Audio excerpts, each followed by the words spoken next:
Praise the Lord. ஆண்டவராய் இயேசு கிறிஸ்துவின் நாமத்தினாலே அன்பான ஜாய் குட் நியூஸ் தொலைக்காட்சி நேயர்கள் உங்கள் ஒவ்வொருவருக்கும் எங்களுடைய அன்பின் வாழ்த்துக்களை நாங்கள் தெரிவித்துக் கொள்கிறோம். இந்த நிகழ்ச்சியின் வாயிலாக நாங்கள் உங்களை சந்திப்பதில் நாங்கள் மிக்க மகிழ்ச்சி அடைகிறோம். இந்த நிகழ்ச்சியை பற்றியதான உங்களுடைய கருத்துக்களை அநேகர் எங்களுடன் பகிர்ந்து கொண்டீங்க. கருத்துக்களை பகிர்ந்து கொண்டதான உங்கள் ஒவ்வொருவருக்கும் எங்களுடைய நன்றிகளை நாங்கள் தெரிவித்துக் கொள்கிறோம். இந்த நேரத்திலும் கூட நம் மத்தியிலே அருமையான தேவ ஊழியர் பாஸ்டர் ரவிராஜ் அவர்கள் குடும்பமா நம் மத்தியிலே வந்திருக்காங்க. வாங்க அவருடைய சாட்சிகளை கேட்டு நாமும் பயன்பெறலாம். Praise lord pastor. பிரைஸ் லார்ட்மா, எப்படி இருக்கீங்க? ஃபர்ஸ்ட் எங்களுடைய அழைப்பை ஏற்று எங்களுடைய சாட்சிகளை பகிர்ந்து கொள்ளும்படியாக வந்ததற்காக எங்களுடைய தொலைக்காட்சி சார்பாக உங்களுக்கு நன்றிகளை தெரிவித்துக் கொள்கிறோம். எங்களை அழைத்து ஜாய் குட் நியூஸ் இந்த டிவியின் மூலமாக எங்களை சாட்சிகளை ஒளிபரப்பதற்கு எங்களை அழைத்ததற்காக உங்களுக்கு நாங்கள் மனதார இயேசு நாமத்தினால வாழ்த்து. Thank you pastor. ஃபர்ஸ்ட் உங்களுடைய அறிமுகம், உங்களுடைய பெயர், நீங்கள் எங்கே ஊழியம் பண்ணுறீங்க, உங்களுடைய குடும்ப பின்னணியை பற்றி சொல்லுங்கள். என் பேர் எஸ்பி ரவிராஜ், சட்டவாட் புல்காசில் இந்தியாவில் ஊழியம் செய்கிறேன். இப்போ இருக்கிறது வாட்டர் டேங்கர் ஊரில் ஒரு மாவட்ட போதுகராக இருந்தால் நான் ஊழியம் செய்கிறேன். எங்களுக்கு பூர்வீகம் ஊட்டி தொட்டப்பட்ட சிகரத்தின் அடிவாரம் கேத்தி பள்ளத்தாக்கு. ஊட்டிக்கு போகிறவங்க அதில் பார்க்காம போக மாட்டேன். அது வியூ பாயிண்ட். அதில் நாங்கள் இருக்கக்கூடிய சொந்த இடம். என் மனைவி வெள்ளியாவளை, இந்த ஊரை சேர்ந்தவங்க. எங்கள் முன்னோர்கள் புறஜாதிகள், தேவனை அறியாதவங்க. எங்கள் அப்பா காலத்தில் தான் ஏற்றுக்கொண்டாங்கன்னா முழுமையான சத்தியத்துக்கு இல்லை. அதனால் எங்களை அங்கே அறவேதக்கார அப்படிம்பாங்க. அந்த முழுமையான வச்சுக்கொண்டதுனால இங்கே பார்க்குறவங்களாம் அந்த ஊரை விட்டு வந்ததுன்னா அறவேதக்கார போவோம் அப்படின்னு பரிகாசம் பண்ணுவாங்க. எங்கள் அப்பா ஒரு எச்சம், அவர் பேர் ஜெயசாம்பல் கல், அவர் பேர். எங்கள் அம்மா பேர் வீரசாமிகள். நாங்கள் மொத்தம் 5 பேர். 4 அண்ணன் தம்பிங்க, ஒரே ஒரு தங்கச்சி. அண்ணன் பேர் பிரேம்குமார், 2வது பிஷப் எடிசன் விக்டர். எனக்கு முன்னாடி 10 வருஷத்துக்கு முன்னாடி ரசிக்கப்பட்டு சென்னையில் ஒரு ஸ்தாபனத்தில் இருக்கிறாரு. எங்கள் அண்ணன் பிஸ்னஸாக இருக்கிறாரு. என் தம்பி இன்ஜினியரிங் காலேஜில் ஒரு டிரைவராக இருந்து அவர் விபத்தில் இறந்து அப்படி மனைவி என் பிள்ளைங்க வீட்டில் இருக்கிறாங்க. கடைசி என் தங்கச்சி அவர் ரசிக்கப்பட்டிருக்காரு, ஜெசி என்ன பேர். அவர் இங்கிலீஷ் மீடியம் டீச்சராக இருக்கிறேன். 2வது தான் நான். ரொம்ப மோசமான சூழ்நிலை இருக்கும்போது தேவன் என்னை தெரிந்து கொண்டேன். எத்தனை பிள்ளைங்க உங்களுக்கு? எனக்கு இப்போ 2 பிள்ளை இருந்தாங்க. இப்போ அவங்க கத்தர்களை இருக்கிறாங்க. ரட்சிக்கப்படுவதற்கு முன்பாக உங்களுடைய வாழ்க்கை எப்படி இருந்தது? ரொம்ப மோசமான வாழ்க்கைன்னு சொல்லலாம். எங்கள் வீட்டில் ரொம்ப வசதியுள்ள குடும்பம் தான்.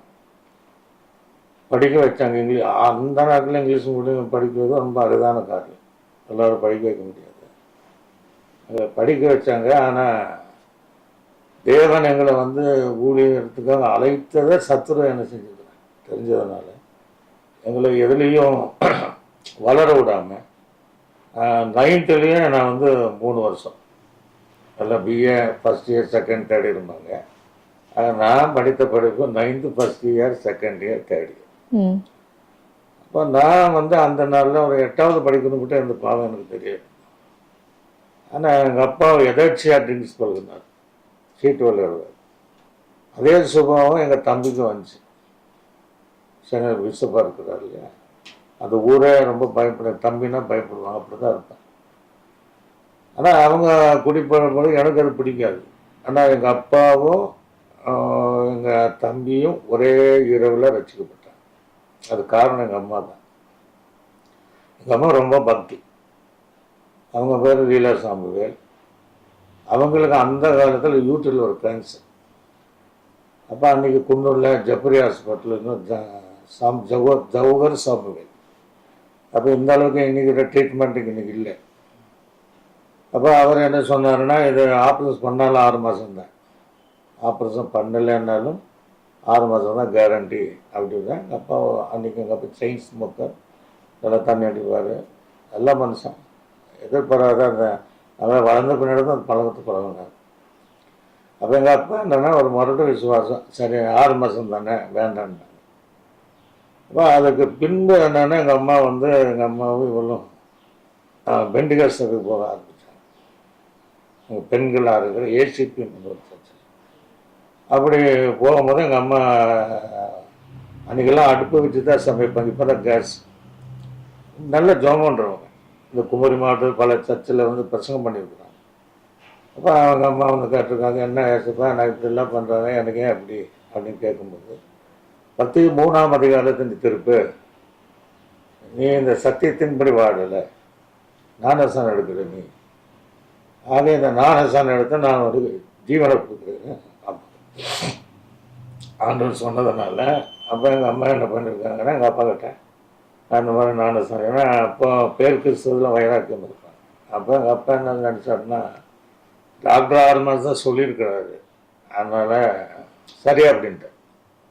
அப்போ எங்கள் அம்மா ஞானஸ்தானம் நடத்தி இன்றைக்கி 87 வயசு, இன்னும் உயிரோடு இருக்கிறேன். அதற்கு பின்னாடி எங்கள் அம்மா வந்து 18 நாள் 40 நாள் உபவாசம் இருப்பாங்க. அப்புறம் எங்கள் அப்பா பின்னாடி ரட்சிக்கப்பட்டு சபையில் மூப்பனார் இருந்தார். நாங்களே ஒரு 5 சென்ட் இடம் கொடுத்து சர்ச்சாவூரில் ஒரு பில்டிங் கட்டியிருக்கோம். அதுக்கு பின்னாடி இவங்களை விட்ட ஆவி எனக்குள்ள என்ன செஞ்சது, என் வாழ்க்கை ரொம்ப மோசம் பண்ணிச்சு. சொல்லப்போனால் 24 மணி நேரம் நான் குடிப்படுத்தேன். 24 மணி நேரம் காலை பெட் காப்பி அதில் குடிக்கலைன்னா என் கை காலெல்லாம் ரொம்ப. இந்த பழக்கத்தில் இருக்கும்போது தான் எனக்கு ஒரு திருமணத்தை பார்த்தாங்க. அப்போ இந்த ஊரை சார்ந்தவர் தான் அங்கே ஒரு மளிகை கடை வச்சுருந்தார். அவங்க எங்கள் அம்மா முகத்தை பற்றியே அப்படி சோகமாக இருக்கீங்க, இல்லை பையனுக்கு ஒரு பொண்ணு பார்க்கணும், அப்போ எங்கள் ஊரில் ஒரு பொண்ணு பார்க்கலாமே அப்படின்னு சொல்லிட்டேன். இவளை எனக்கு திருமணம் பண்ணி வச்சாங்க. ஆனால் நான் திருமணம் பண்ணி இவளுக்கு தாலி கட்டும்போது தான் நான் புள்ள தண்ணியில் தான் கட்டினேன். ஐயருக்கு தெரியாது, அந்த அளவுக்கு அவளுக்கு தெரியாது. எத்தனை வருஷம் அப்படி அடிமையா இருந்தீங்க குடி பழக்கத்திற்கு? கிட்டத்தட்ட ஒரு 18 வருஷம் மேலே அந்த அடிமை தான் இருக்கு. எந்த வயதுல ஆரம்பிச்சீங்க குடிக்கிறதுக்காக? அதான் 8வது தூங்கும் போதே அந்த பழக்கத்தை ஆரம்பிச்சு. அப்புறம் சரி திருமணம் ஆன பின்னாடி என்னாச்சுன்னா மன திரும்ப நினச்சா எனக்கு அது முடியல. அப்போ இவ்வளவு எங்கள் அம்மாவை என்ன செய்வாங்கன்னா பெண்டிகார் சபைக்கு போடுறதுனால நான் இவங்களை ரொம்ப பரிகாசம். எங்கள் அம்மா அந்த தர்சன பகத்தில் ஒன்று இருப்பாங்க, அதனால கள்ள தர்சன பகம், அதுக்கு ஒரு பேர் திருட்டு தர்சன பகம் கொடுக்குறேன். அப்படி இல்லை, ரொம்ப பரிகாசம் பண்ணுவேன். அப்படி இருக்கும்போது முதல் வந்து எங்கள் வீட்டில் தான் அந்த ஆராதனை, இடம் இல்லை, அங்கே ஆராதனை பண்ணும்போது நான் தான் ரொம்ப எதிராக இருப்பேன். இந்த ஊட்டியில் என்னென்னா அந்த டோரில் கிளாஸ் செட்டிங்கில் எல்லாம் நான் அந்த கதவை எத்தனையோ முறை அந்த கதவை உடைச்சிருக்கேன். அவங்க ஜோம் பண்ணும்போது எங்கள் அம்மா ஒருக்கா சொல்லுவாங்க, நான் கிச்சனில் இருக்கிறேன், 3 ரூமு தாண்டி எங்கள் அம்மா காது வழியாக அந்த கிளாஸ் போயிருக்கு. பரிகாசம் பண்ணுறது, வசதியில் குடும்பம் வந்து நீங்கள் ஏமாத்துறீங்க, திங்கிறதுக்காக வரீங்க, எங்களுக்கு தந்தா பரவாயில்ல அப்படின்ட்டு இந்த பல வருஷங்கள் இந்த கதை தான் நடந்துச்சு. ஆல்நைட் போய் நடப்பேன். கிட்டத்தட்ட ஒரு 500 பாசத்துக்கு மேலே எங்கள் வீட்டில் வந்து அது கலந்துருக்குறாங்க. எல்லாருக்கும் இந்த பிரச்சனை தான், போகிறது, அட்டகாசம் பண்ணுறது, கண்ணாடி ஓடி கதை ஓடிக்கிறது, லைஃப்பை ரொம்ப. அதாவது கஞ்சா பழக்கம் இருந்துச்சு, வெத்தலை பாக்கு போடுவேன், பீடி சீட் இருக்குது, இது 24 மணி நேரம் குடிப்படும். சரதா வீடுன்னு ஒரு வீடு, அதுவும் பண்ணியிருக்கேன். சில நேரம் அந்த மதுபானம் கிடைக்காத சூழ்நிலை நான் சில நேரங்கள் அதனால் அவங்க சொன்னாங்க. ஆனால் நான் உயிரோடு இருக்கிற ஆச்சரியம் தான். ஷூ பாலிஷை மிக்ஸ் பண்ணி பல நேரங்களை நான் பண்ணிவிடுவேன். இப்படி என் வாழ்க்கை இருக்கும்போது கிளப்புக்கு போய் சீட்டு விளையாடு. ஊட்டியில் ஒரு 4 கிளப் இருக்குது. சாதாரண மனுஷன் போக முடியாது. கிளப்பு பேர் சொல்ல விரும்பலை, ஆனால் எல்லா டிபார்ட்மெண்ட் ஆர்வலும் அங்கே வந்து விளையாடுவாங்க. 8 நாள் 10 நாள் வீட்டுக்கே வரமாட்டேன். அது ஒரு மோசமான விளையாட்டு. தூக்கமே இருக்காது. விட்டு போனாக்கா இப்போ முதல்ல நம்ம கையில் காசு வரும், போக போக எல்லாம் போயிடும். இப்போ விட்ட காசை எடுக்கணும் 8-10 நாள் சில நேரம் தூக்கமே இல்லாமல் நம்ம எல்லாம் கம்ப்ளீட்டாக பணம் பண்ண பின்னாடி வீட்டுக்கு வருது. வீட்டுக்கு வந்து பணத்துக்கு வர வேண்டிய என்னென்ன நம்ம பித்தலாட்ட பண்ணோமோ இது மேலே மண்ணெண்ணெய் கூட ஊற்றி நெருப்பை ஊற்றிருக்கிறேன். ஆக்கின சாப்பாடை அப்படியே அங்கே ஊட்டியில் வந்து சில்னஸ் நம்ம இடம் இந்த இடம் இல்லை, அதில் குழம்பு எல்லாம் கொடி போடுது. துணிமணியெல்லாம் எடுத்து கொண்டு போய் ஆற்றுல கொட்டிடுவேன். எப்படியும் நம்ம அந்த உன்னை நகை கம்ப்ளீட்டாக வாங்கி அடகு வச்சு மீண்டும் அடகு வச்சு அதை விற்று எல்லாமே நான் என்ன செஞ்சிருக்கேன், அழிச்சிருக்கேன். அப்படிப்பட்ட ஒரு வாழ்க்கையில் நான் பிஸ்னஸ் செஞ்சுருக்கிறேன், விவசாயம் செஞ்சுக்கிறேன், மாதம் வளர்த்துருக்கிறேன். எதுவுமே எனக்கு நிற்கல. ஏன்னா அழைப்பு ஒன்று இருந்ததுனால அதிலெல்லாம் ஒரு உடன்பாடாகவே நடந்தது. இப்போ கடைசி எங்கள் அப்பா நினச்சப்ப எனக்கு ரொம்ப வருத்தமாக இருக்குது. எங்கள் அப்பா ரொம்ப நல்ல தகப்பனார். அவர் ஒரு நாள் அப்படி கை வச்சது என்னங்க, அது என்னைக்கு நினைச்சான அப்படி செஞ்சிடக்கூடாது. அந்த சூழ்நிலைகள் அது போதை படுக்கிறதுனால அப்படி செஞ்சுட்டேன். அது இன்னொன்று அதான் உணர்றேன். ரெண்டாவது அந்த அந்த இடத்துல சாத்தான எனக்குள்ள காரியம் கைவிட்டே இருப்பேன். சரிங்க இப்படி பண்ணுறாங்க, நீ போய் கலாட்டம் பண்ணணும், கண்ணாடி ஒதுக்கணும், எனக்குள்ள ஒரு லீடுங்கிறதுட்டே இருக்கும். சில நேரங்கள் நாம சொல்லணும், அது மாத்திரம் நான் செய்யலை. அதாவது புறஜாதியுடைய நாமத்தை சரீரத்தில் தரிச்சு எங்கே போய் நில்லு அப்படின்னா, ஆனால் அதை ஒன்று நான் செய்யலை. எங்கள் அம்மா பின்னாடி 2-3 கிலோமீட்டர் தூரம் இந்திய தேவர் சபையில் போய் ஆராய்ச்சி வரும்போது நான் ரோட்டில் படுத்துட்டு இருக்கேன். அப்போ எல்லாம் பரிகாசம் பண்ண நீட்டாக பண்ணோம், மகனை பார்த்துட்டு இருக்கிறேன், ரோட்டில் போதையில் படுத்துருக்கேன், ரொம்ப பரிகாசம் பண்ணுறேன். ஆனால் எங்கள் அம்மா எதுக்குமே பதில் சொல்ல மாட்டாங்க. எப்போ பார்த்தாலும் உபவாசப்படுவாங்க, சோதனை பண்ணிட்டு இருப்பாங்க. இந்த சூழ்நிலை வரும்போது நானும் ஊருக்கு என்ன பண்ணிட்டேன்னா, இனி நம்ம வாழ்ந்து சூசைட் பண்ணோம் அப்படின்ட்டு. அன்றைக்கி இவ்வளோ ஒரு 5 கிலோமீட்டரில் ஒரு பருவட்ட வேலை செய்கிறேன். அவள் இறந்து விடுன்னு சொல்லி எனக்கு 2 பசங்க அப்போ இருந்தேன். அப்போ மூட்டை பிச்சு மருந்து நல்லா திக்காக கலக்கி எங்கள் வீட்டில் சும்மா 4 பேர் வீட்டில் சும்மா வீட்டு கூட்டம் அதில் உள்ளே போட்டு பெரிய மக்களை கலக்கி நான் குடிச்சிட்டேன். வாமிட்டும் வரக்கூடாதுன்ட்டு கடையில் சோறு சாப்பிட்டேன். மரணம்னா எதுவும் என் வாழ்க்கை அதை குடிச்சதுனால எந்த எஃபெக்ட் இல்லை. நான் இறந்துடலாம் அப்படின்னு வீட்டை பூட்டி வச்சு. ஆனால் என்னுடைய காதில் என்ன வருதுன்னா அந்த அல்லேலூயா கோரஸ், அந்த கோரஸ் ஒன்று. ஆனால் இதுவரையும் அந்த பாடியில் எந்த பிரச்சனை இல்லை. அப்போ அதுவும் மாறி வச்சு வாமிட்டும் வரல. அது எப்படி ஆச்சுன்னு எனக்கு புரியல. ஆனால் மீண்டும் அந்த பழக்கத்துலேருந்து என்னால் விடுபட முடியும் நினைப்பேன், ஆனால் முடியாது. பொன்னூர் பாஸ்டன் ஒருத்தர் இருக்கிறார், சேலத்தில் இருக்கிறார். ரொம்ப தாழ்மையான மனுஷன். அவர் என் மேலே தோல் மேலே போட்டு இப்போ தான் எல்லாம் பண்ணாதீங்க தான் அவர் சொல்லுவார். ரொம்ப வருஷமாக பிரயாசப்பட்ட அந்த மனுஷன் இன்றைக்கி இருக்கிறார், சர்ச்சாவில் இருக்கிறாரு. அதனால் போன சனிக்கிழமை நான் சொல்லுவேன், சனிக்கிழமை ரெடி ஆகிட்டு சுடு தண்ணி, அங்கெல்லாம் பச்சை தண்ணி குளிக்க முடியாது, சுடு தண்ணி வச்சு நான் சர்ச்சுக்கு வரேன் அப்படின்பேன். அந்த ஞாயிற்றுக்கிழமை ட்ரெஸ் போட்டு சர்ச்சுக்கு போகிறது ரெடியாக இருப்பேன். ஆனால் சத்துன்னு ஒரு டைவெர்ட் பண்ணுவேன். அப்போ தான் நான் கடைக்கு சரி 1 நிமிஷம் கடைக்கு போய்ட்டு வந்துட்டேன். அங்கே போகிறது தான் ஒருத்தன் வருவேன், ரவி எங்கே போகிறேன் அப்படின்னு அந்த சர்ச்சுக்கு வாடா இன்னும் 2 பாட்டில் வாங்கி தரேன்பேன். சரி இன்னைக்கு அப்போ இன்றைக்கி நம்ம போக வேண்டாம், அடுத்த வாரம் போவோம் அப்படின்னு ஒரு 3 வருஷ காலங்கள் அந்த கதை முடிஞ்சு போக முடியும். அதுக்கு பின்பு எங்கள் அப்பா என்ன சொன்னாருன்னா, எங்கள் தம்பி ரசிக்கப்பட்டு பைபிள் காலேஜில் கோயம்புத்தூர் சச்சாவார் தூக்காசுலின் வேதம் கல்லூரி படிக்கிறேன். 3 வருஷம் நாங்கள் முடிஞ்சு கிராஜுவேட் சர்வீஸ் நடந்தது. அப்போ எங்கள் அப்பா எனக்கு ஒரு யுத்தங்கள். நான் இவளுக்கும் அப்படி தான் சொன்னேன், இந்த 2 பசங்களுமே எனக்கு பொறுக்கலன்னு கூட.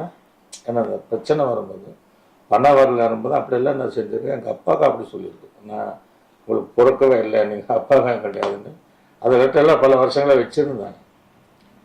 அப்போ எங்கள் அப்பா ரொம்ப அன்பாக எனக்கு நல்லா நாம இருக்கும். கருப்பு சட்டை ஒன்று போட்டிருந்தேன். இந்த சினிமா தேட்டரில் திருடர்கள் ஜாக்கிரதை வால்பஸ் ஓட்டுவாங்கல்ல, அந்த ரூமில் தான் நான் இருப்பேன். அப்போ எங்கள் அப்பா சொன்னார், இந்த மாதிரி தம்பிக்கு கிராஜுவேஷன் சர்வீஸ் பட்டமழை போயிட நீ போ அப்படின்னாரு. நான் பைசா தரீங்களாங்க? ஆமாம். அப்போ பண்ண தந்தார். நாங்கள் எல்லாம் போனோம். எங்கள் வீட்டில் தான் நீங்கள் அதுக்கு பின்னாடி தான் இடம் கொடுத்தோம். அது எங்கள் வீட்டில் தான் ஆராதனை நடந்துட்டுருக்கு.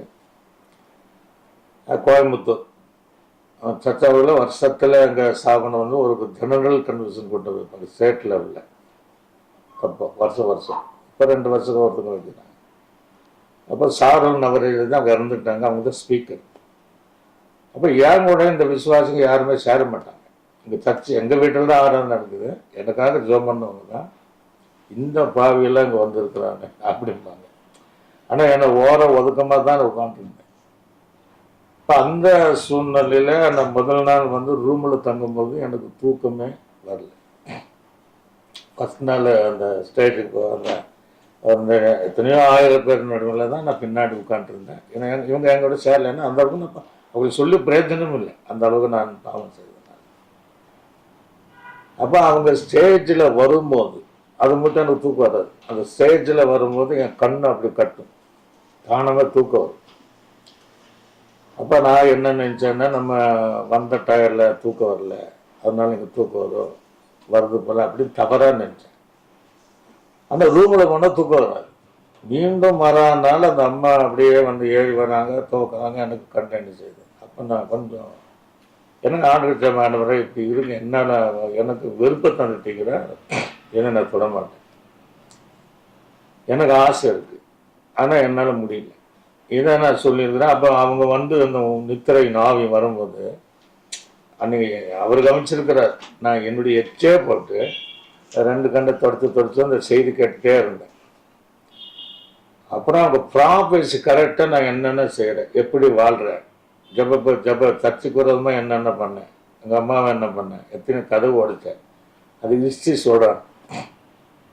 சொன்ன உடனே என்னை உள்ளே வந்து உடஞ்சி அழக ஆரம்பித்தேன். அதாவது என்னுடைய 2 மகனுடைய மரணத்தை கூட நான் அளவுக்கு அழகு ஓட மாட்டாங்க. அப்போ யாரெல்லாம் நீங்கள் ஒப்பு கொடுக்குறீங்களா வேகமாக வாங்க அப்படின்னு. அப்போ முன்னாடி நான் ஓடிட்டேன். அப்போ இவன் ஏற்கனவே என்ன பண்ணிங்களோ பொறுத்தனை, இவர் ரசிக்கப்பட்டால் நானும் சண்டை எடுப்பேன் அப்படின்னு எல்லா நகையெல்லாம் கழட்டி வறுத்துட்டு அப்படின்னு இவர் தீர்மானம் பண்ணியிருக்கார். அது நமக்கு தெரியாது. அப்போ நான் அங்கே முன்னாடி போயும் நான் என்னென்ன பாவம் செய்யணும் அத்தனை சத்தமிட்டு அழுது அறிக்கை பண்ணேன். அப்போ ஆண்டு என்னோட ஒரு வெளிச்சத்தை காட்டினேன். காட்டி சவுலுக்கு வந்த வெளிச்சமாக இருந்தேன். நானும் சண்டையிடுனார். நான் ஒரு நாள் சர்ச்சுக்கு போட்டதும் கிடையாது, நானும் சண்டை சப்ஜெக்ட் தெரியாது. அப்புறம் நான் உடனே கண்டு திறக்கும் போது 4-5 பேர் சகோதரிமார்கள் இப்போ நீங்கள் நானும் சண்டைக்குன்னா ஒன்றா பேர் எழுதிட்டேன். நான் எழுதுன ஒன்று இவ்வளோ எழுதிட்டேன். இப்போ எனக்கு எத்தனை தடவை போகிறேன். அப்போ அந்த சர்ச்சு விசுவாசிங்க இவன் ஞானஸ்தானத்தை எழுதி கொடுத்துருக்குறான், உங்கள் வீட்டில் தான் அங்கே ஆராதனை நடக்குது, இது சர்ச்சு பேர் கிடவா. அத்தனை விசுவாசிங்களும் சர்ச்சு பேர் கிடவா. அவன் ஒரு நாளுக்குள்ளே சர்ச்சுக்கு வந்ததில்லை, அவன் 1-2 இத்தனை பாவம் செய்கிறவன், அவனுக்கு நீ புத்தி சொல்லக்கூடாதா அப்படின்னு அந்த விசுவாசிங்க. அதவங்க விசுவாசம் சொல்ல முடியாது, அவிசுவாசம் தான் அது. ஏன்னா அவங்க ஜபிக்கிற ஜபத்துக்கு என்ன செய்யலை, விசுவாசம் எல்லாம் போச்சு. அப்போ எங்கள் அம்மா வந்து நீங்கள் ஒரு நாள் ஒரு சர்ச்சுக்கு வரல, நீ உபதேசத்துக்கு கேட்டு நானும் சொன்னேன், நீ வாட அப்படின்னா. அம்மா ஒரே ஒரு அன்றைக்கி நானும் சண்டைக்குலாம் இன்றைக்கி இறந்துருப்பேன், அது கீழ்ப்படி இல்லைன்னு. அப்போ நான் சொன்னேன், என்ன நீங்கள் டிஸ்டர்ப் பண்ணாதீங்க, கற்று சொன்னேன், நானும் சண்டை எடுப்பேன் அப்படின்னு. எங்கள் தம்பி வேற, அவனுக்கும் பையன் என்னன்னா, அவன் ஒரு பாஸ் ஆகிறான், எங்கள் அண்ணன் இப்படி ஆகிட்டானே என்ன அப்படின்னா அவன் எனக்காக ஜெபம் பண்ணுவான், பிரயாசப்பட்டான். இப்படி இப்போ என்னன்னா என்ன நடத்தினரில் 3 வருஷம் அவர்கிட்ட ரிப்போர்ட் போகுது, இவன் இப்படி பண்ணுறான், நீங்கள் கொஞ்சம் சொல்லுங்கள், சபை அவங்களுக்கு தான் நடக்குது, இப்போ சபைக்கு யார் வருவா, யார் போவா, எங்களுக்கு அதெல்லாம் இடர்ல இருக்குமே, நீங்கள் சொல்லுங்கள் பாஸ்டர் அப்படின்னா அது பொண்டல் பாஸ்டர் வந்து தோல் மழுப்புறார். நீங்கள் ஒரு 6 மாதம் நீங்கள் சர்ச்சுக்கு போய் சத்தியத்தை அறிஞ்ச பின்னாடி நான் சொன்னேன், பாஸ்டர் டிஸ்டர்ப் பண்ணாதீங்க, கத்த சொன்னார், நான் எடுக்கிறேன். அப்போ அவரை போய் ஏமா நீங்கள் விட்டுடுங்கம்மா, அவர் எடுக்கட்டும். அப்புறம் எங்களுடைய மாநில ஓவர்ஸ், ஸ்டேட் ஓவர்ஸ், அவர் எனக்கு ஒரு 3 ஓவர்ஸ் பழக்கம், அவர் வெள்ளசி சாலமும் அவர்கிட்ட போய் ரிப்போர்ட் பண்ணிட்டாங்க. ஏன்னா நான் சண்டை கொடுக்குறது அவர் தான் கொடுப்பார். அவரும் கொஞ்சம் நெருங்கினவர் தான், நல்ல மனுஷன், தாழ்மையான மனுஷன். அவர் தான் எனக்கு அழைப்பு சொன்னது. இப்போ அவர் என்ன சொன்னாருன்னா, ஏமா உங்களுக்கெல்லாம் விசுவாசம் கிடையாதா, அவர் இவங்க போல இல்லை, லில்லிமா உங்களுக்கெல்லாம் விசுவாசம் கிடையாதா, கத்தனை சந்திச்சுட்டு இருக்கிறாரு, அவனை விடுங்க, அவன் நானும் சண்டை எடுப்பேன்னு அவர் சொல்லிட்டு. ஆனசனம் மறுநாள் நானும் சண்டை எடுப்பது நான் எடுக்க போகிறேன். இந்த ஜனங்க தண்ணி தடை, எத்தனையோ பிரச்சனை தடை, ஒருத்தர் பக்கத்தில் வரல பாருங்க. அந்த விசுவாசம் யாரும் பக்கத்தில் வரல.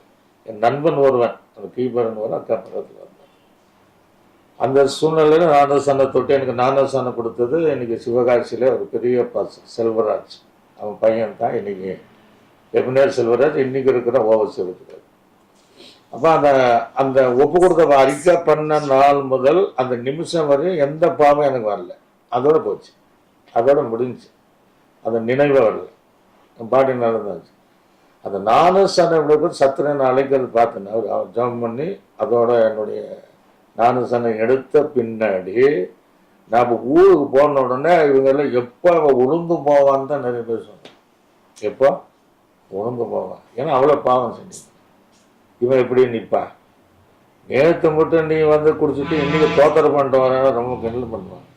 அப்படி எனக்கு சேவூர் பக்கத்தில் ஒரு 2000 பேர் மத்தியில் ஒரு ஊழியர் செய்கிற சுரேஷ் இருக்கிறார். அவருக்கு இந்த சீட்டு பழக்கம் கிடையாது, தண்ணி மாதிரி தான் நடிப்பார். அவர் நீ நேற்று மட்டும் இப்படி பண்ணிட்டு என்னை கூட்டத்துக்கு கூப்பிடுற அப்படின்னா, இன்றைக்கி அவர் பாஸ்டாக இருக்கிறார். இன்னைக்கு பெரிய அளவில் பாஸு, ஸ்டேட்டில் கவுன்சிலாக இருக்கிறார், டிஸ்ட்ரிக்ட் பாஸ்டாக இருக்கிறார். இப்படி நான் வரும்போது தான் எங்கள் வீட்டில் தான் ஆராதனை எல்லாம் பார்த்தாங்க. உளுந்து போவாங்க. ஆனால் அவங்க இன்னைக்கு கீழே தான் இருக்கிறாங்க. ஆண்டு தான் ஊழியத்தில் உயர்த்தினார். அப்படி தான் அந்த ரட்சிப்பு அனுபவம் எனக்குள்ள வந்துச்சு. ஆண்டவர்களை சந்தித்தார் இல்லையா? அப்போ உங்களுக்கு வயது என்ன? வயது சரியா சொல்ல தெரியல. இப்போ 67 வயசு. ரட்சிக்கப்பட்ட ஒரு தாயாருக்கு ரட்சிக்கப்படாத ஒரு மகனா நீங்க வாழ்ந்திருக்கீங்க இல்லையா? நிச்சயமாக உங்களுடைய அம்மா ரொம்ப கஷ்டப்பட்டிருப்பாங்க உங்களை நினைச்சு. ஆண்டவனுடைய சந்தித்து பாவியாக இருந்த உங்களே ஒரு நீதிமனா இப்போ மாற்றி இருக்கிறார். ரட்சிக்கப்பட்ட பிறகு உங்களுடைய வாழ்க்கை எப்படி இருந்தது?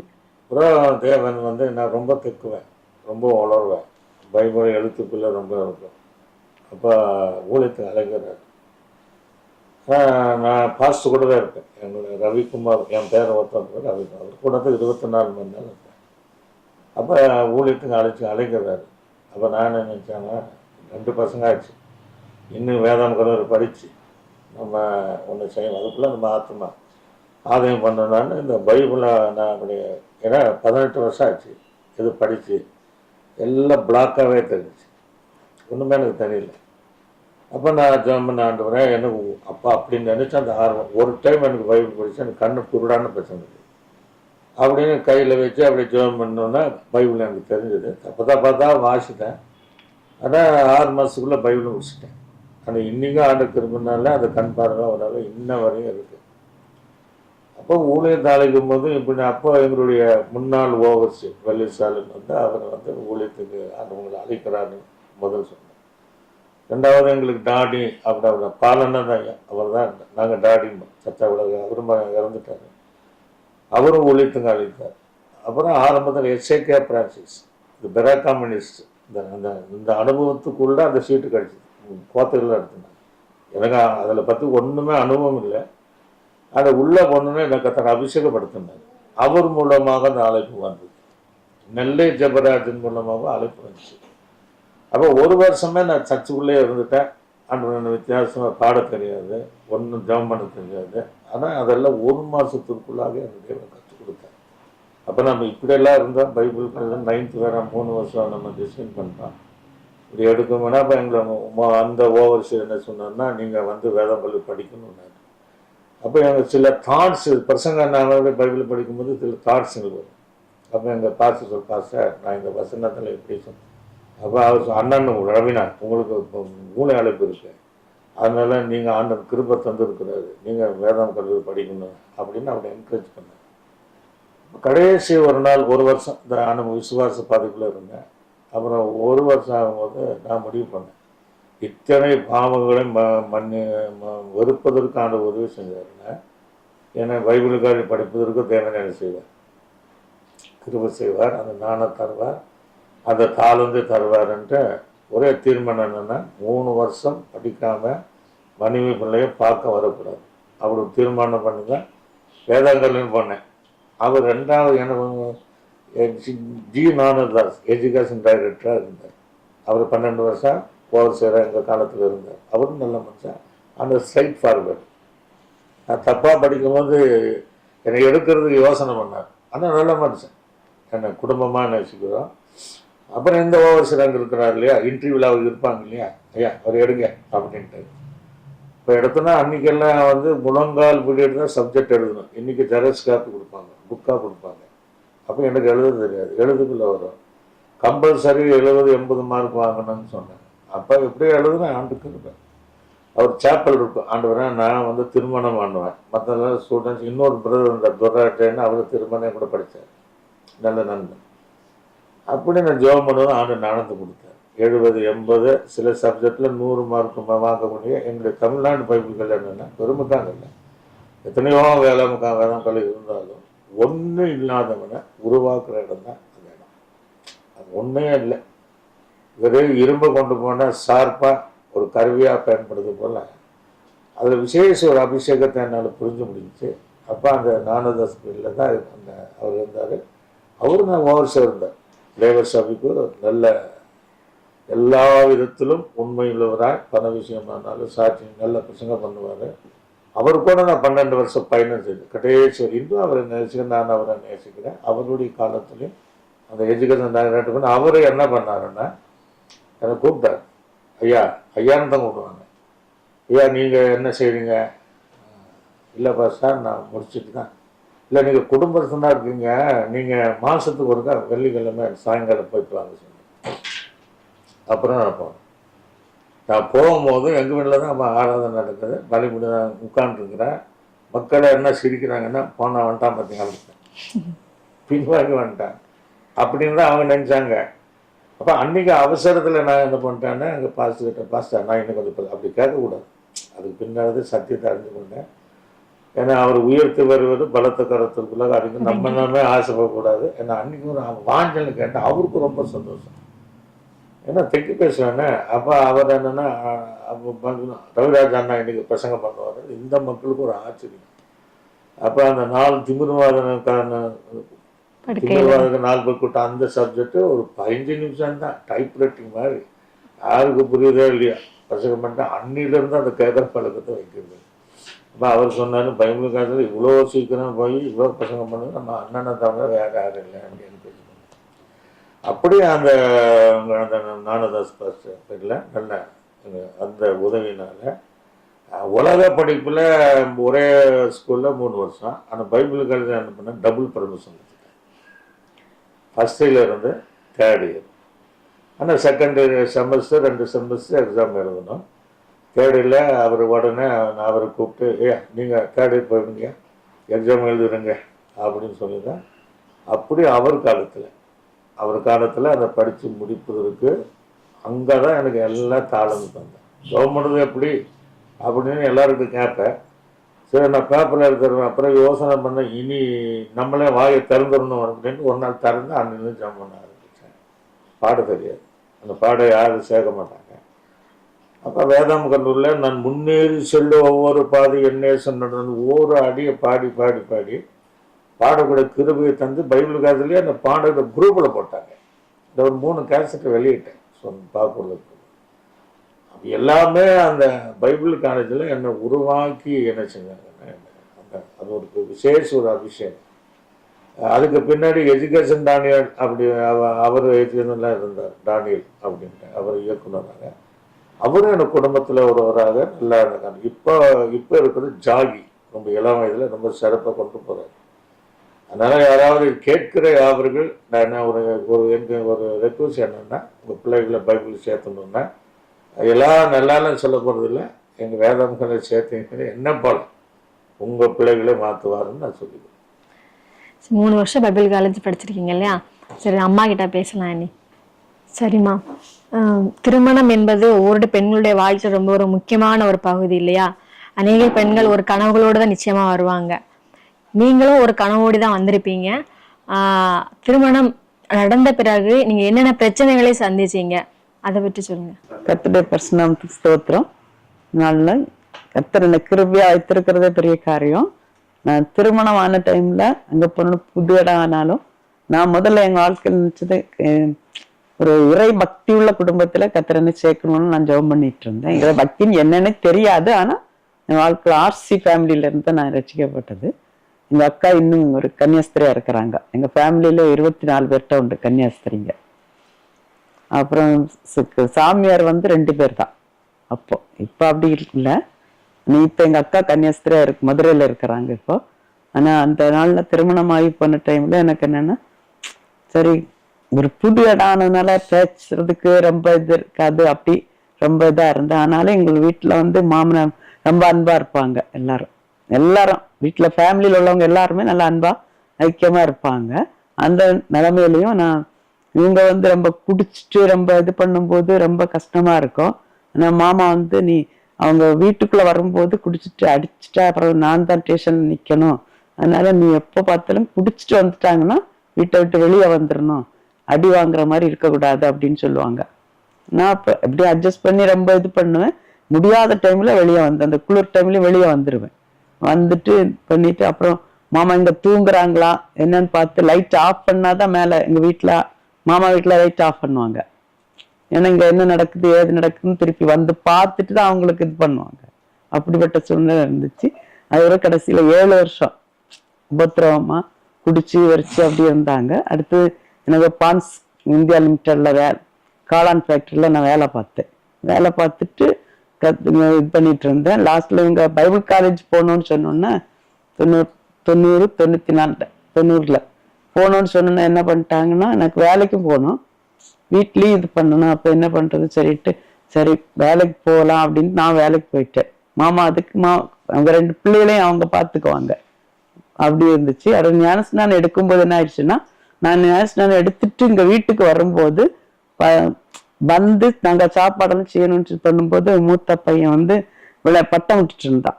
அப்ப தர மட்டத்துல தான் இருந்துச்சு கிணறு. அதுல இருந்து அவன் பட்டம் விட்டுட்டு இப்படி வரும்போது தவறி கீழே விழுந்துட்டான். அதுக்குள்ளால விழுந்து நீச்சல் தெரியாத ஒண்ணு சவுண்டு கேட்க மேல இருந்து கூப்பிட்டாங்கன்னு வெளியே வந்து பார்த்தா கீழே கிணத்துக்குள்ள இருக்கிறான். அப்புறம் எப்படி நான் இறங்கி அவனை தூக்குறேன்னு எனக்கே தெரியாது. தலையில ஒரு சின்ன அடிபட்டு இருந்து உடனே சாப்பாட்டுக்கு வச்சிருந்த அந்த தண்ணி எடுத்து அவனை குளிப்பாட்டி ஆஸ்பத்திரி கொண்டு போய் கத்தர் கிருபையா அவனை பாதுகாத்து வச்சிருந்தாரு. எந்த இதுனாலும் அவன் முதல்ல எழும்பணும்னா எது வசனம் படிக்கணும்னாலும் ஃபர்ஸ்ட் சொல்லணும். அவனுக்கு சண்டே கிளாஸ்ல வசனம் சொல்லணும்னா தான் முதல்ல சொல்லணும், யார் முன்னாலும் சொல்லிடக்கூடாது. அப்படிப்பட்ட ஒரு பழக்கம் அவன்கிட்ட உண்டு. அது நல்ல பாட்டு இது பண்றது எல்லாத்துக்குமே நல்ல இதா இருப்பான். சின்னவனும் அதே மாதிரிதான் இருப்பான், ரொம்ப இதா இருப்பாங்க. அடுத்து இவங்க பைபிள் காலேஜ் போகும்போது குடியை விட்டு மனதில் பைபிள் காலேஜ் போன வரைக்கும் நான் 2 வருஷம் முடிச்சு வரதோட வேலை பார்த்து அதுக்கப்புறம் வேலையை ரிசைன் பண்ணிட்டு நாங்க ஊழியத்துக்குன்னு வந்தோம். அவ்வளவு. ஆனா இங்க எந்த பிரச்சனை வந்தாலும் எங்க மாமனார் ரொம்ப சப்போர்ட்டா இருந்தாங்க எனக்கு. ரொம்ப கணவர் இல்லையா, அப்போ நீங்க எந்த அளவுக்கு அவருக்காக பிரேயர் பண்ணீங்க? பிரேயர் பண்ணிருப்பீங்களா? ஃபாஸ்டிங் போட்டு ப்ரேயர் பண்ணுவேன். மாமி கூட எப்பவுமே சர்ச்சுக்கு போறதுன்னா அவங்க கூட தான் போவேன். கூட்டிட்டு ப்ரேயர் பண்ணுவேன். சபையிலையும் ப்ரேயர் பண்ணுவாங்க. கர்த்தர் கடைசியில ஒரு ரட்சிப்பின் பாதையில கொண்டு வந்து ஒரு வேடிக்கை பார்க்க முடியாது. அவங்க வந்தாங்க, அவங்க தம்பிக்கு ஆர்டினேஷன் சொன்னோன்னு கோயம்புத்தூருக்கு இது பண்ணாங்க. அப்பவும் ஃபுல் தண்ணியில தான் இருந்தாங்க. கூட்டத்துக்கு வந்தது ஃபர்ஸ்ட் நாள். அடுத்தது எப்படியாவது குடிக்கணும், அதுக்கு பணம் கிடைச்சா போதுமே, அந்த இதுலதான் இது பண்ணாங்க. எங்க அக்கா வீட்லயும் குடிச்சிட்டாங்கன்னா அக்கா வீட்டுக்கார அடிக்கடி பார்ப்பாங்க. அதனால அவங்க ரொம்ப ஒரு பாக்குறதோட சரி, அதுக்கப்புறம் நமக்கு ஒண்ணும் செய்ய மாட்டாங்கல்ல, அந்த மாதிரி இருந்து இப்பவும் அவங்க ஆர்சியில தான் இருக்கிறாங்க, ரசிக்கப்படல. கர்த்தர் இவங்களை ரசிக்கப்பட்டு இந்த ஊழியத்துக்கு வந்த பிறகு எல்லாருக்கும் ஒரு சந்தோஷம். ஊழிய பாதையில வந்ததுனால எல்லாருக்கும் ஒரு சந்தோஷம் இருந்துச்சு. அந்த இதுல இருந்து இப்ப நாங்க ஊழியத்துல வந்ததுக்கு அப்புறம் தேவன் எங்களை ஊழியத்தின் பாதை நடத்தினாரு. அடுத்தது பிள்ளைகள் வாழ்க்கையில பிள்ளைகள் போன 2005 பெரியவன் இறந்து போயிட்டான். ஆக்சிடென்ட். அவன் காலேஜ் செகண்ட் இயர் படிக்கும்போது இறந்துட்டான். அதுக்கப்புறம் கர்த்தர் ஒரு வார்த்தை வசனத்தை வச்சு எரேமியா 22:10 வச்சு அந்த வசனத்தை வச்சு என்ன தேட்டினாரு. திருப்பி 2வது மகன் இறக்கும்போது 2016 அவன் ஊழியக்காரன் மேரேஜ் ஆகி குழந்தைக்கு 1 வயசு 1 மாசம். அதுக்குள்ளே 2 பேர் இறந்து ஒரே மாசம் வரும். February 16 பெரியவன் இறந்தது, February 14 சின்னவன் இறந்தது. அவன் 2016 இறந்தான், அவன் 2005 இறந்துட்டான். ஒரு 10-15 வருஷம் தாண்டி அவன் இறந்தான். அது ரொம்ப இப்ப இறந்து 8 வருஷம், அவன் இறந்து ஒரு 18 வருஷத்துக்கு ஆகுது. ஆனாலும் கர்த்தருடைய ஊழியத்தை செய்ய முடியாது. கர்த்தர் எங்களை பலப்படுத்தி வைத்திருக்கிறாரு. அதனால சோதனை ஜெயிக்கிற மனுஷன் பாக்கியம் வந்து சோதனை மத்தியிலும் கத்துறீங்களா அவருடைய ஊழியத்தை செய்யும்படியா தாங்கி வழிநடத்தி வந்துட்டு இருக்கிறாரு. இன்னும் கர்த்தர் வழிநடத்த வேண்டிய விசுவாசத்தோட இருக்கிறோம். எங்க கூட பேத்தியும் மருமகளும் இப்ப இருக்கிறாங்க. நிச்சயமா பரலோகத்துல கண்டிப்பா உங்களுடைய பிள்ளைங்க பார்ப்பீங்க இல்லையா? ஆமா, சந்தோஷத்தோட எப்போ சரி பாஸ்டர், 3 வருஷம் பைபிள் காலேஜ் முடிச்சிட்டீங்க இல்லையா? அதன் ஊழியத்துல வந்து நீங்க சந்தித்த பிரச்சனைகள் ஏதாவது இருக்கா? பிரச்சனைகள் என்பது நிறையா இருக்கு. முதல் நாங்கள் சாரூர் குலசேகரபுரத்தில் ஓடிட்டு 2 வருஷம் சபை நல்லா வளர்ந்தது, நிறைய அற்புதங்கள் நடந்தது, நிறைய ரவுடிமார்கள்லாம் அந்த அனுபவத்தில் வந்தாங்க. அந்த இந்துக்கள் பொதுவாக நல்லவங்க. எனக்கு இந்துக்கள் யாருமே எந்த ஊழியத்திலும் எனக்கு எதிர்த்தாங்க. ஏன்னா நம்ம அன்பு செலுத்தும் போது கிறிஸ்துவின் அன்பு செலுத்தும் போது அந்த அன்பு அடிமை தான்.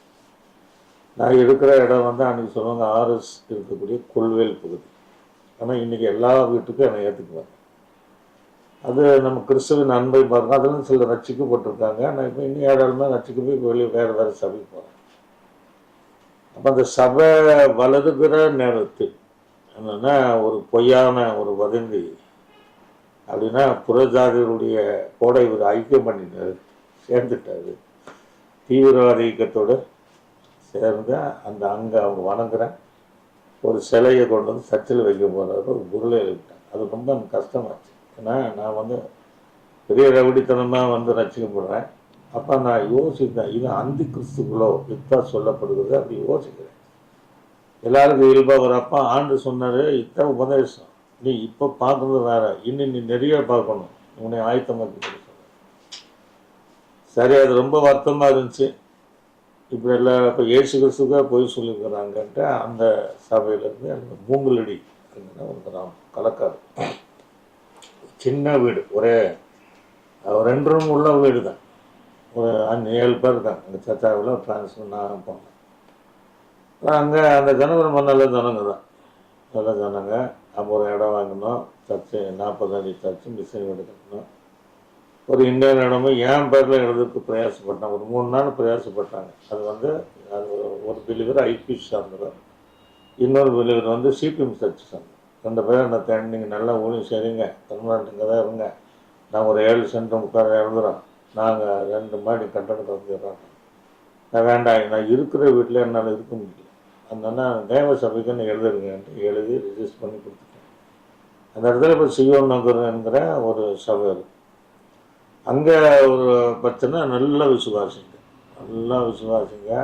நல்லா தாராளமாக. அன்றைக்கெல்லாம் எனக்கு 18 மாதம் ஆப்ரேட். ஆனால் அந்த இந்நாள் வரை எங்களுக்கு ஊழித்து வந்தபோது குறை வைக்கல. வருமானம் குறைவாக இருந்தாலும் நிறைவாக இருந்தாலும் மற்றவங்க கேட்குற மாதிரி நான் இன்னும் இடத்துல கேட்டது கிடையாது. ஆனால் எங்களுக்கு அந்த குறை வைக்காமல் இருக்கு. அங்கே என்னன்னா ஒரு ஆளுக்கு ஜாமீன் பண்ணி பணம் வாங்கி, ஜாமீன் பண்ணி, அதாவது அவங்க என்னன்னா அந்த தேவன்மார்களுக்கிட்ட அதிகமாக இன்ட்ரெஸ்ட் கொடுத்துருவாங்க. அப்போ எனக்கும் தெரிஞ்சாலும் நான் ஒரு நெருக்கத்தில் ஒரு 2 பைசாவில் நான் வாங்கினேன் ஒரு நாள் இருக்கு.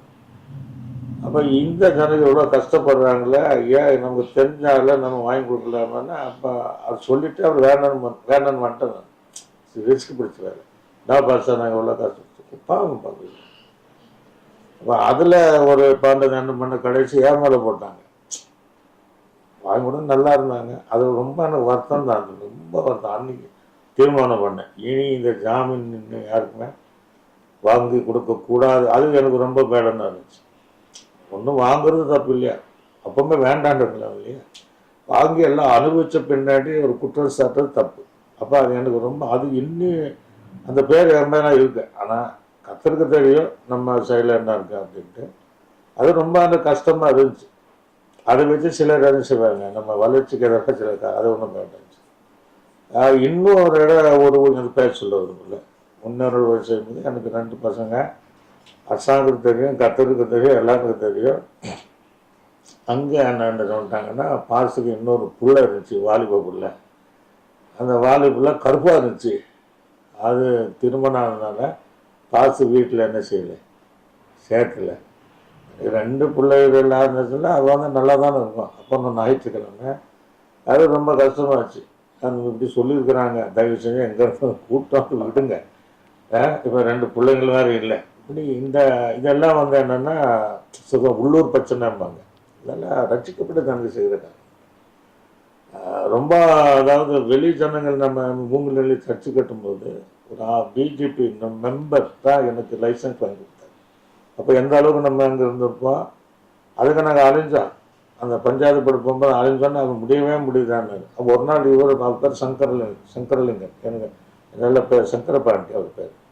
அவர் சார்வால் தான் எனக்கு கூப்பிடுவோம். சார்வால் இங்கே எதுக்கு நிற்கிறாருன்னு அவர் உடனே அவருக்கு போட்டு கொடுங்க அப்படின்னு. ஐயா நீங்கள் என்ன கூட்டம் வாங்கய்யா. அப்போ நான் நடந்து தான் இந்நாள் வரை ஊழியம் செய்வேன். அதனால் ஊழியக்காரன் நல்லா இருக்கணும், அதை விரும்புகிறேன். ஏன் சூழ்நிலை அப்படிக்கு இது நடந்துச்சுங்க. அவர் சைக்கிளில் கூப்பிட்டு போய் உடனே சர்ச்சாவர் புல்காஸ்மன் இந்தியான்னு அந்த சர்ச்சுக்கு வாய்ப்பு இருக்கும். இந்த மாதிரி தான் அந்த இன்றைக்கி நான் உங்களோட போனால் பூஜார் வீட்டில் போய் ஜெபம் பண்ணுவேன். எல்லாம் ஆச்சரியப்படுவேன். அது அன்பு தான். அப்படி தான் அந்த இடத்துல ஊழியம் செஞ்சேன். இப்போ அந்த பாக்கோடு வந்தேன், 3வது ஊழியம் பாக்கோடு. அவர் மூப்பினார், ரொம்ப தங்கமான மனுஷன். வர்கீஸ் அவர் பேர், அண்ணன் தம்பன் இருப்பாங்க. அவங்க executive officer lady Kanaka join ஒன்று இருப்பாங்க. மற்ற எல்லா விசுவாசி இவன் வாமிட் எடுத்தால் கையில் பிடிப்பாங்க. இவன் வாமிட்டு ஏதாவது எடுத்தால் கையில் பிடிப்பாங்க. அந்த மாதிரி விசுவாசி நம்ம பார்க்க முடியாது. அவரும் அண்ணன் தம்பன் மாதிரி இருப்பார். அப்போ அந்த இடத்துல அப்போ 2 பசங்க இருக்காங்க. அங்கே தான் ஒருத்தன் முதல்ல இருந்தேன். அப்போ 13 வருஷம் அந்த சர்ச்சு நாங்கள் ஒரு ஆடிட்டர் மாதிரி கட்டணும். சர்ச்சு விசுவாசிகள் கொஞ்சம் இருந்து 100 பேர் எல்லாம் அந்த அளவுக்கு வளர்ந்தது. எந்த குறை வைக்க மாட்டேன். அவர் அந்த வருகை அது போல் மூப்பனாரை பார்க்க முடியாது, அதை போல் சபையாக பார்க்க முடியாது. அங்கெல்லாம் எனக்கு நல்லா ஆண்டு தந்துட்டு தான் இருந்தார். அப்போ ஒரு டிசம்பர் மாதத்தில் ஆண்டு என்னோட பேசுகிறாரு, நீ சமாதானத்தோடு என்ன செய்ய. இவங்க 3 நாள் கூட சாப்பிடாம இருந்திருக்காங்க. நீங்கள் போகிறீங்களா, பணத்தை பார்க்க அப்போ எனக்கு நாகருக்கு வரேன். எனக்கு வெறும் மாதம் 10,000 ரூபாய் தான். எனக்கு அப்போ அங்கே 20க்கு மேலே அங்கே செஞ்சுட்டு இருந்தாங்க. பண ஆட்சியும் வந்துட முடியாது. எல்லாரும் அழகாங்க, இல்லை கத்த சொல்லியிருக்கிறாரு சமாந்துட்டு போ அப்படின்னா அதுக்கு பின்னாடி ஏதாவது பிரச்சனை இருக்கும். அப்போ தான் அந்த மூத்த பையன் இறந்த ஒரு சூழ்நிலை. நல்ல கீபோர்டு வாசிக்கும், என்தறி வாசிக்கும், அழகாக இருக்கும்.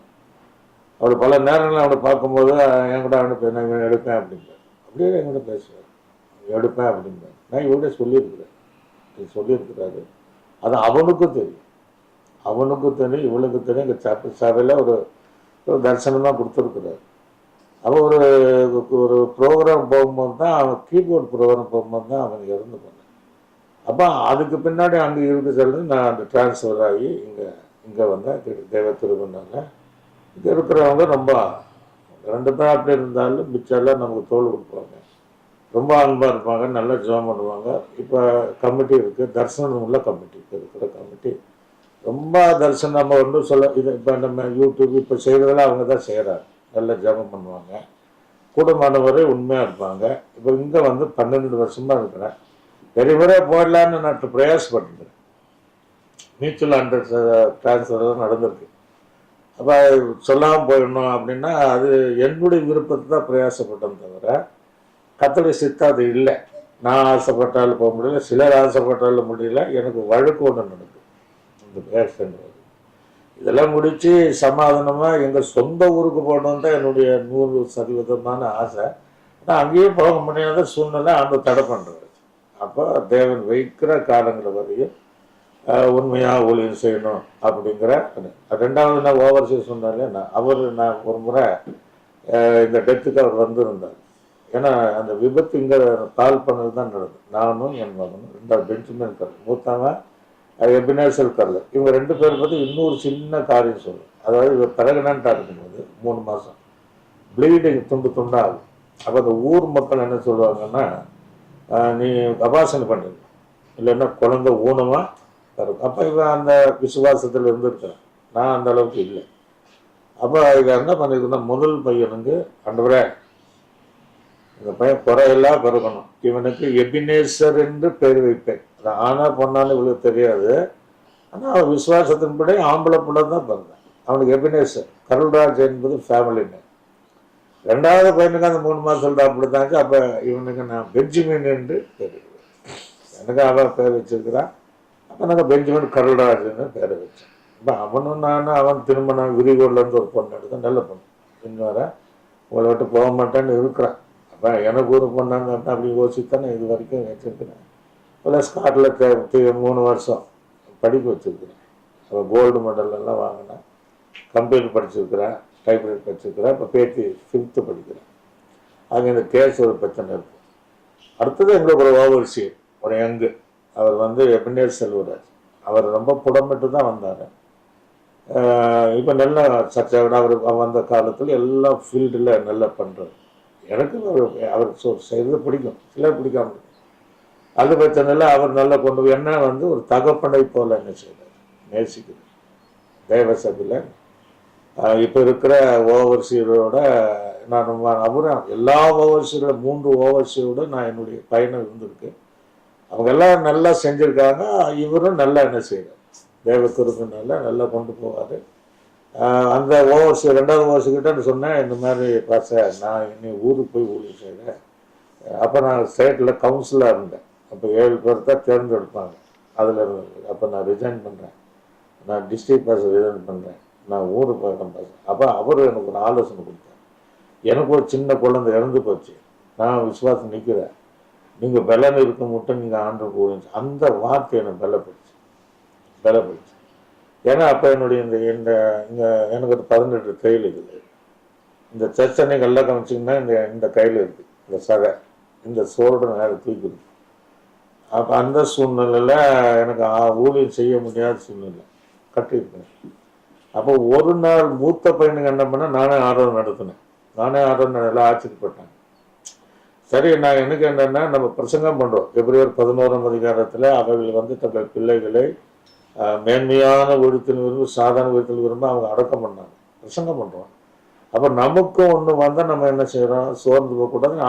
ஆண்டு பலப்படுத்துகிறேன். நீ பிரசங்கம் பண்ணுறவன் தைரியமாக பிள்ளை அங்கே இருப்பா அப்படிங்கிறது ஆண்டு தெளிவு. நான் அதனால் அழகில் அந்த ஃபீல்டு வரைக்கும் அந்த மரணங்கிறது தான் அழகில் சொல்லுவேன். இதுக்கும் நான் அழகில் இவங்க நான் 2 பேர் வந்தோம். 2 பேர் வந்து சொல்லிட்டு தான் வந்தேன்.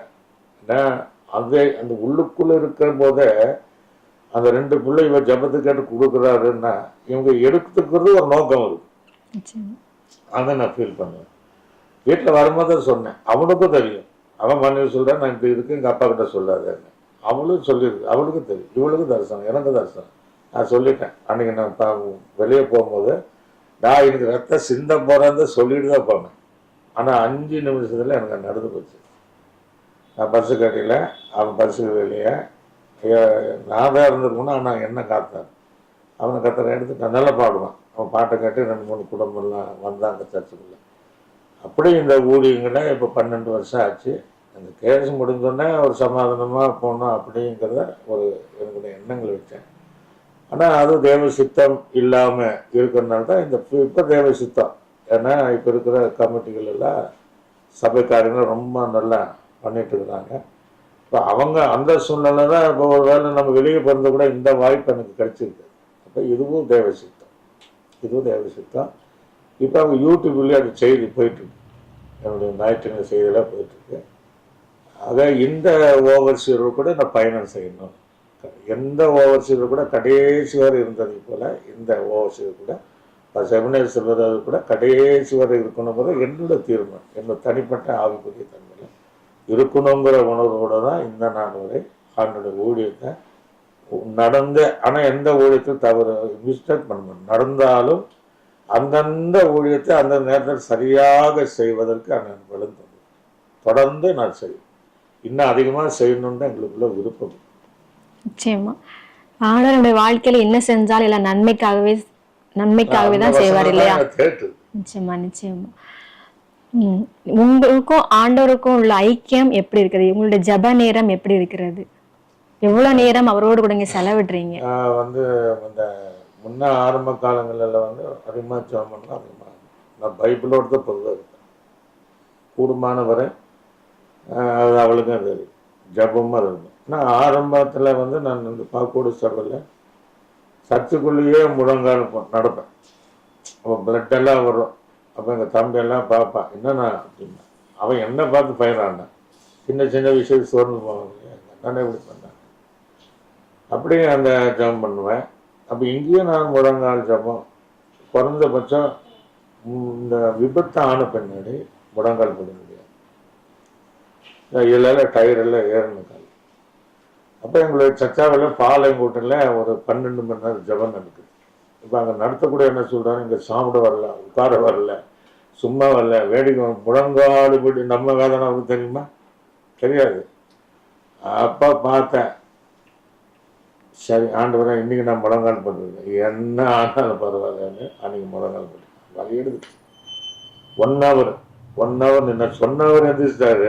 நான் கரெக்டாக 1 hour என்னால் எலும்பு 1 hourக்கு மேலே கரெக்டாக ஜாப் பண்ண. அன்னிலிருந்து என்ன பண்ணாங்க, சர்ச்சில் வந்தேன். போன வருஷம் 4 மணி நேரம் ஆண்டவர் நடத்தினார். அது தொடர்ந்து இல்லை, விட்டு விட்டு ஒரு 4 மணி நேரம் முழங்கால் போய் ஜாப் பண்ணேன். இப்போ ஒரு 3 மணி நேரம் இந்த நாள் வரை அந்த ஜப வாழ்க்கை என்கிட்ட இருக்கிறதுனால தான் என்னால் ஊழியத்தில் நிற்க முடியும். நிச்சயமா ஜபம் தான் முக்கியம் இல்லையா ஊழியத்திற்கு. பாடல்கள் எழுதிருக்கீங்களா கர்த்தருக்காக? பாடல் ஒரு 3 கேசட்டு நம்ம மற்றவங்களும் பாட வச்சிருக்கிறேன், ஏமாஜான்னு கூட பாடியிருக்கிறேன். சரி, உங்களுக்கு பிடிச்ச ஏதாவது ஒரு பாடல் நேர்களுக்காக பாடுங்க பார்க்கலாம். இயேசுவை பாடிடுவே, ஆராதனை செய்திடுவே, நான் இயேசுவை பாடிடுவே, ஆராதனை செய்திடுவே, ஆராதனை ஆராதனை, இயேசு அப்பாவுக்கு ஆராதனை, ஆராதனை ஆராதனை, இயேசு அப்பாவுக்கு ஆராதனை, இயேசுவை பாடிடுவே, நான் ஆராதனை செய்திடுவே, அதிகாலை விழித்திடுவேன், சோத்திர பலி நான் செய்திடுவேன், அதிகாலை விழித்திடுவேன், சோத்திர பலி நான் செய்திடுவேன், ஆராதனை ஆராதனை, இயேசு அப்பாவுக்கு ஆராதனை, ஆராதனை ஆராதனை, இயேசு அப்பாவுக்கு ஆராதனை, இயேசுவை பாடிடுவே, ஆராதனை செய்திடுவே. ரொம்பவே அருமையா இருந்துச்சு. இன்னும் கர்த்தர் உங்களுக்கு நிறைய பாடல்களை தரணும். சிறு 18 வருஷமாக நீங்க மது போதைக்கு அடிமையா இருந்தீங்க. என்னென்ன கெட்ட பழக்கங்கள் உண்டோ எல்லாமே எல்லாத்துக்குமே அடிமையா இருந்தீங்க இல்லையா? காரியம் தவிர எல்லா பழக்கமும் பாவியாக இருந்த பழக்கத்திலிருந்து ஒரு மனுஷன் விடுதலை தர முடியாது. அதுல இருந்து அந்த சீட்டாட்டன்னு இன்னைக்கு நிறைய பேர் பாருங்க. ஆனா என்ன அதுல இருந்து எப்படிதான் கொண்டு வந்தோன்னு எனக்கு தெரியும். ஆண்டவர் உங்களை குறித்து ஒரு திட்டத்தையும் ஒரு நோக்கத்தையும் வைத்திருந்தார் இல்லையா? அதனால இப்போ ஆண்டவருக்காக ஊழியத்தை செஞ்சுட்டு இருக்கீங்க. இன்னும் நீங்க கர்த்தருக்காக அநேக பாடல்களை எழுதணும், இன்னும் நீங்க அநேக ஊழியங்களை செய்யணும்னு சொல்லி எங்களுடைய சேனல் சார்பாக வாழ்த்துகிறோம். நேயர்கள் உங்களுடைய சாட்சியை பார்த்துட்டு இருக்காங்க, அவங்களுக்கு நீங்க என்ன சொல்ல விரும்புறீங்க? கர்த்தருடைய நாமம் மேம்படுவதாக பார்த்து கொண்டு இருக்கிற நேயர்களுக்கு பொதுவாக வாலிப பசங்களுக்கு ஒரு ஆலோசனை. இன்னைக்கு வாலிப பசங்க சீரழிஞ்சு இருக்கிறாங்க, ஆவிக்குரியவெல்லாம் அப்படி இருக்கிறாங்க. உங்களுடைய ஆசீர்வாதம் உங்கள் பெற்றோர்கிட்ட தான் இருக்குது. பைபிளில் என்ன இருக்குன்னா, முதலாவது தாய் தகப்பனை கனப்படுத்தும். அது எதுக்குன்னா, நீ நன்றாக இருப்பதற்கும் நீடித்த நாளாக வாழ்வதற்கும் தாய் தகப்பன். அதனால் நான் சொல்வது வருத்தப்படாதவங்க, எந்த ஒரு காரியம் பண்ணாலும் உங்களுடைய ஆசீர்வாதம் வேற எங்கே தாய் தகப்பனுக்கு கீழ்ப்படிஞ்சு, திருமண விஷயமானாலும் எந்த விஷயம் நீங்கள் சொந்தமாகவே நீங்கள் தீர்மானம் பண்ணாதபடி தாய் தகப்பன் சொல்லுகிற விஷயத்தில் நீங்கள் கீழ்ப்படியும் போதும் காரியங்கள் எதிர்காலங்கள் பிரகாசமாக இருக்கும். எந்த பாவ சிந்தனை வந்தாலும் அதற்கு நீங்கள் அடிமையாகாதபடி அதற்கு விலகி உங்களை காத்துக்கொள்ளுங்க. இப்போ விசுவாசிகளுக்கு சொல்கிறது என்னென்னா, நீங்கள் கடைசி கால ஆச்சு, நீங்கள் இருக்கக்கூடிய சபையில் உங்கள் ஊழியருக்கு நீங்கள் உண்மையாக இருங்க, உங்கள் ஊழியரை வேதனைப்படுத்தாதீங்க. ஏன்னா அவங்களுக்கு கீழ்ப்படிந்த அடுக்குங்கள் இல்லைன்னா பிரயோஜனமே இல்லைங்கிறாரு. உங்கள் ஊழியரை குறித்து நீங்கள் தூசணமோ குற்றம் சொல்லி அவளை வேதனைப்படுத்தாமல் நீங்கள் இருக்கக்கூடிய நாட்டப்பட்ட இடத்துல கர்த்தருக்கு நீங்கள் உண்மையாக இருங்க. ஏன்னா ஊழியம் என்பது நமக்கு நல்லா தெரியும், பாடு நிறைந்த ஊழியம். எதா இருந்தாலும் யதார்த்தமாக ஏதாவது ஊழியர்கிட்ட பேசி ஒப்புரவாகி அந்த ஊழியோடு கூட இசைந்திருங்கள் என்று உங்களுக்கு ஊழியக்காரருக்கு நான் என்ன சொல்கிறேன்னா, அழைத்தவர் அவர் தான். அதனால நம்ம மனசை அழைக்கலை, சாமணத்தில் இருந்தாலும் சாமணம் அழைக்கலை, தேவனம் அழைத்திருக்கிறார். ஆக ஊழி என்பது ஆடு சொல்லியிருக்கிறாரு, ஓனாய்க்குள்ளே அனுப்புவது தான் ஆடுக்குள்ளே நானும் செய்கிறேன் அனுப்புங்கிறாரு. பாடு நிறைந்த ஊழியம் தான். இயேசு கிறிஸ்து பாடு நிறைந்த ஊழியத்தை தான் செய்தார். அதுவே நீங்கள் சோர்ந்து போகாதீங்க. யாராவது சொல்கிறாங்கன்னு பொய் சொல்கிறாங்கன்னு சோர்ந்து போகாதீங்க.